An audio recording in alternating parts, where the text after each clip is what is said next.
Okay, this is my construction of a circumcenter, which is the meeting point of perpendicular bisectors. First thing I'm going to do is to draw a triangle on my paper. I don't want to make it too large, but it can be any kind of triangle that you can imagine. But I do want to make sure it's neat using a ruler. So my goal in drawing the circumcenter is to draw 3 perpendicular bisectors, and I have to figure out where those bisectors go. So I'm going to draw a line that bisects this line exactly in half and also meets it at a perpendicular angle.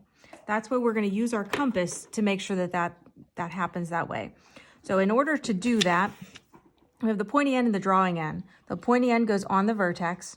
The drawing end, you can see this is less than halfway. There's about halfway. We're going to go a little more than halfway. If you go too big, you'll go off the paper. If you go too small, you won't accomplish your goal. So again, slightly more than halfway, and we're going to draw an arc. Doesn't have to go all the way around, but you want to draw that arc.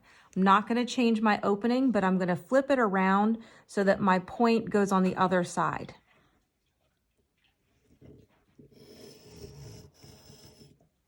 So you can see how I have 2 intersections with those arcs. That's what I wanted because those intersections will help me draw my perpendicular bisector. I'm using my ruler and making sure I'm as accurate as possible. And you see how I connected those 2 intersections.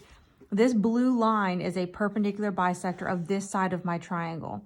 Just by eyeballing it, you can see that it is 90 degrees and it divides it into 2 equal segments. I'm going to do this exact same process on both sides, and I'm going to do this a little quicker.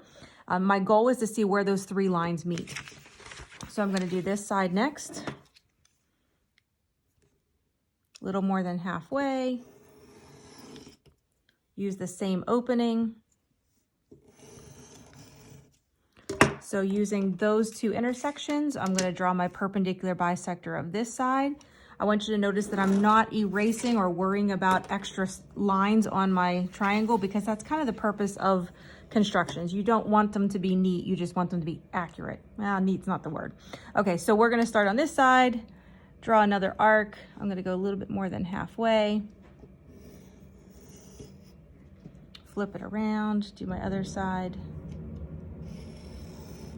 Probably made that one a little bit too narrow, but that's not a problem. I can still see those 2 intersections to draw my line.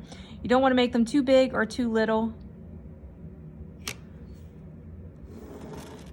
So I use different colors for you to see that the purple one's a perpendicular bisector of this side, the red one perpendicular bisector of this side, and the blue one. Those meeting point of those 3 perpendicular bisector is called the circumcenter. I want to take this a step further for you. That circumcenter is equidistant to each of these vertices. So just a quick reference, you can see that this is, I made a really big dot in the middle. This is roughly 2.5. I want you to show from this point to the circumcenter is roughly 2.5. You guys can see that. And then from this vertex to the circumcenter, again, is roughly 2.5. Okay? So if you want to rewatch this, you're welcome to, or ask me any questions.